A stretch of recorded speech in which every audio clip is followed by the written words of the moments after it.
Le chapitre le plus récent de ma vie, avec un ballon d'or que j'ai pris d'une fête pour le nouvel an. We start with the bedroom.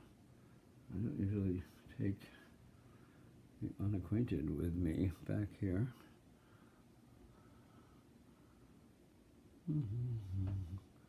This is actually a sort of spillover from the rest of the, I suppose that's a attempt at a self-portrait. And then we walk into the hallway. And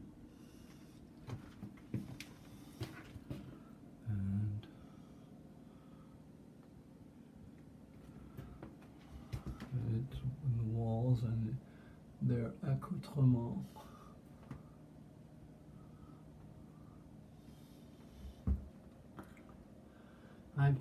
People tend to catch on, as happy they not,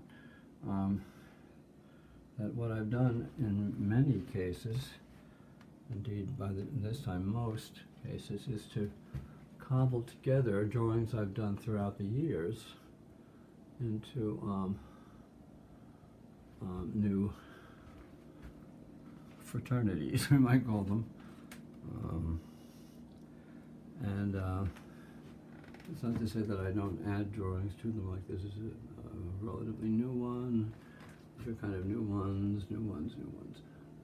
Well, new relative to the old to the oldest one. These are new, relatively. Anyway, it doesn't matter, I suppose. They really are parts of my imagination that got kind of severed from the mother load and found their way into as we all do when we come out of the womb, you know, sort of shocked at the infinity that we're facing. You know, we try to find family members or friends, some of them bad for us, some of them good for us. Probably all of them are good for us. Let's look at that. Stick it out from the hanging, actually, from some. Anyway, as you see, this does not let up. And in fact, these things on the floor right now are almost finished, but not quite.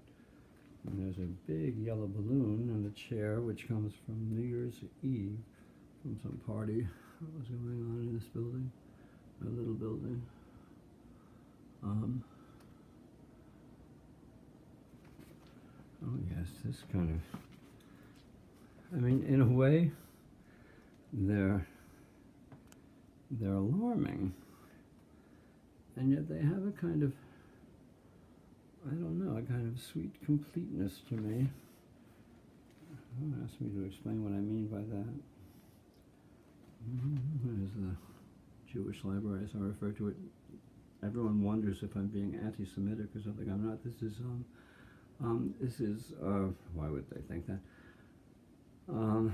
My partner, my erstwhile partner, Richard's library, which is full of sort of Talmudic stuff, and now full of my drawings on top of it. Wow, look at all this. Oh yeah, this is the floor. I think we had a little view of the floor before, but I don't know.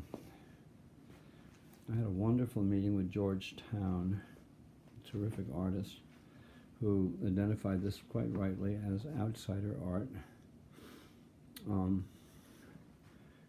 you know, it's good that there's a category of that. I have my friend Paul too immediately called it that,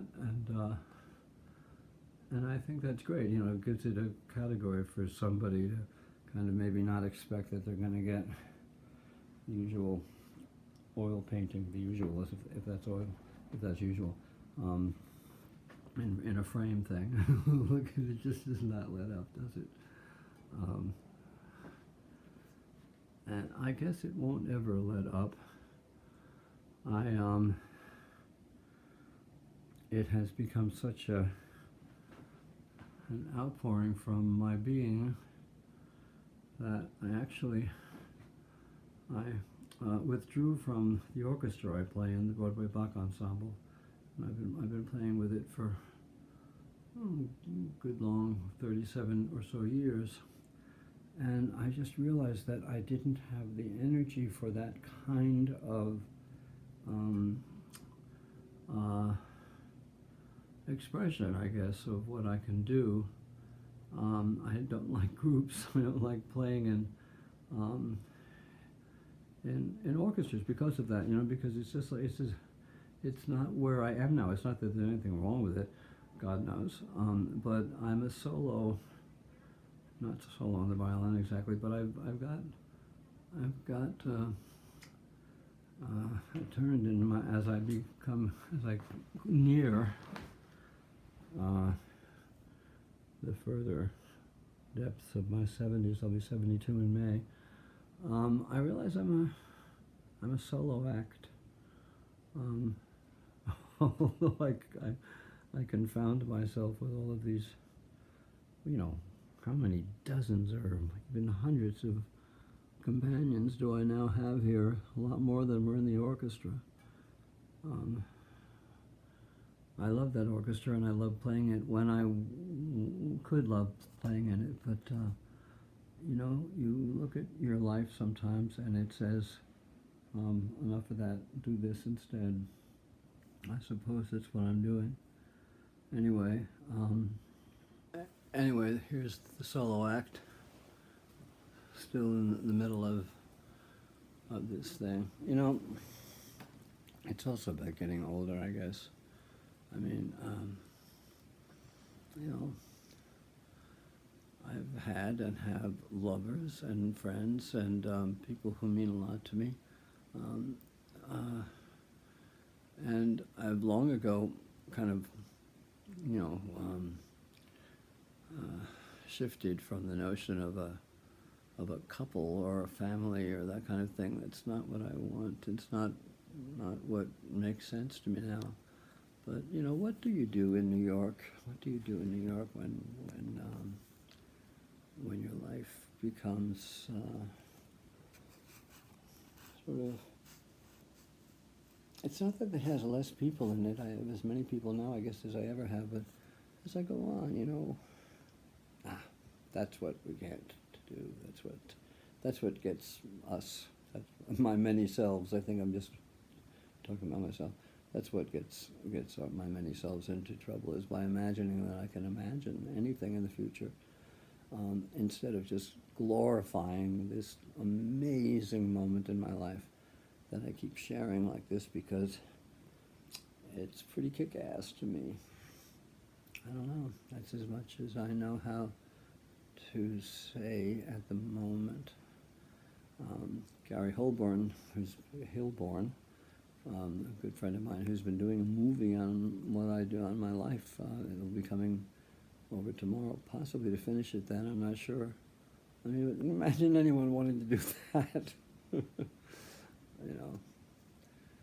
But, all the things you think you're supposed to do and have, like falling in love, or, I don't know, just knowing everything that you could possibly know by a certain moment in your life.